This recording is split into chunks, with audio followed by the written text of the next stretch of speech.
And I would say that really we see it as kind of more of a content strategy, because what we're looking at is how information kind of flows through the social media profile, but also the website and the blog and all of sustainability at Cornell's kind of online properties.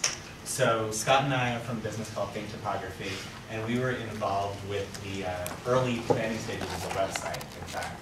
So we helped the team kind of think about why they needed a blog and why their website should function in the way it does. And so a lot of the themes that the website convey were determined in these early planning meetings. And the most important kind of central theme that we wanted to put forth with the website was that Cornell is a living laboratory. That's a theme that you might have been hearing about today at the summit.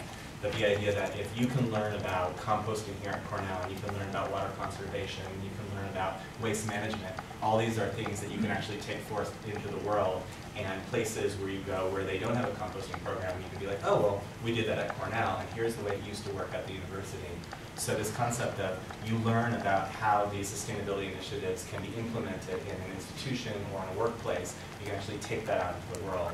And so we really wanted to create a website and really a messaging presence around that idea of Cornell being a living laboratory. In addition to that, there was a lot of work that was being done with all of the teams about creating what were called the SMART objectives, which I hope everyone is familiar with, or if you're not, they're available. But the SMART objectives were what you actually hope to accomplish for water conservation, or in waste management, or in energy management. There were these SMART goals, and the SMART goals had tactics that you could use to achieve your goals. They had a definition of the audience and the behavior changes you wanted to drive with those audience.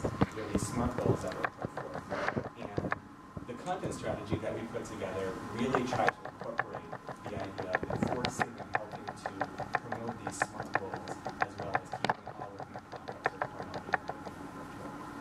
So Scott and I are going to talk a little bit about some strategies and tactics you can use with the blog and social media and the website. But really, the important part to remember is that all you have to reinforce those two principal kind of areas: Cornell as a living laboratory and the SMART objectives of each team. So the content strategy that we put together, it really uses the blog as kind of a clearinghouse for information.